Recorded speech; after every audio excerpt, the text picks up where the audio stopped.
So my name is Abha. I had come actually with my family in 1972. The five of us, we could have a personal darshan of Mother, and that impacted actually each of us, I would say in a life-changing way. And later that has brought all of us actually to Auroville.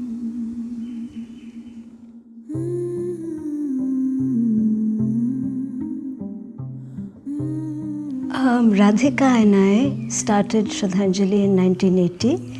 We both came together actually from college in Delhi.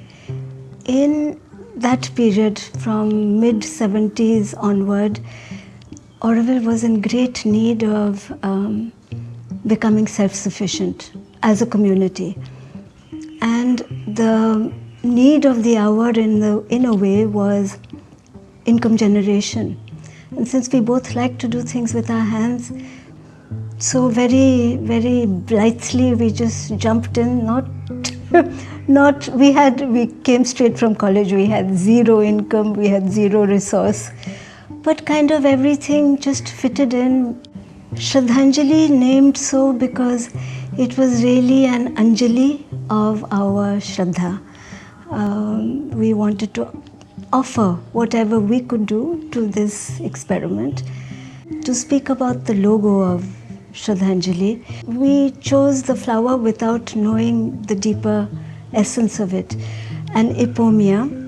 And then when we looked at its spiritual significance as given by Mother, we found that it is nature makes an offering of her beauty. So it fitted right into what we aspired to do, both in terms of the offering, in terms of nature and her beauty. Somehow to capture that beauty and that offering in even a holdable product, that has been our endeavor. We began with greeting cards and stationery, which we continue still.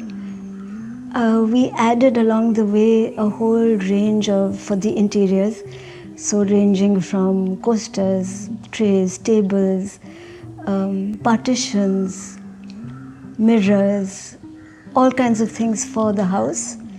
Auroville has this amazing forest and the remarkable flowers and seeds and leaves, and we said we just have to showcase this because it's just so unimitable. It's just remarkable. So then we began this range of bijika, which is ranging from jewelry to decorative hangings and things like that. We grow the flowers, leaves, grasses that we use in our products. So every day in the morning, our girls go out into the garden, pluck the flowers which are currently blooming, and press them in sheets of paper, which then we will paste onto whichever product we are making stock of. Similarly with the seeds, we go out into Auroville's forests, we collect those seeds from those trees which are currently seeding, we sun dry them, so again it's natural. There are many things which bloom only periodically or after the monsoon. So then that it is pressed during that period of time. And then according to the orders which we have in hand, we make the production required. Actually, we've always done educational workshops for people who have asked, always, since the beginning. But recently we have opened that out more. Sri Aurobindo says, beauty is his footprint showing where he has passed. So that essence all Auroville products should carry, and I hope ours do.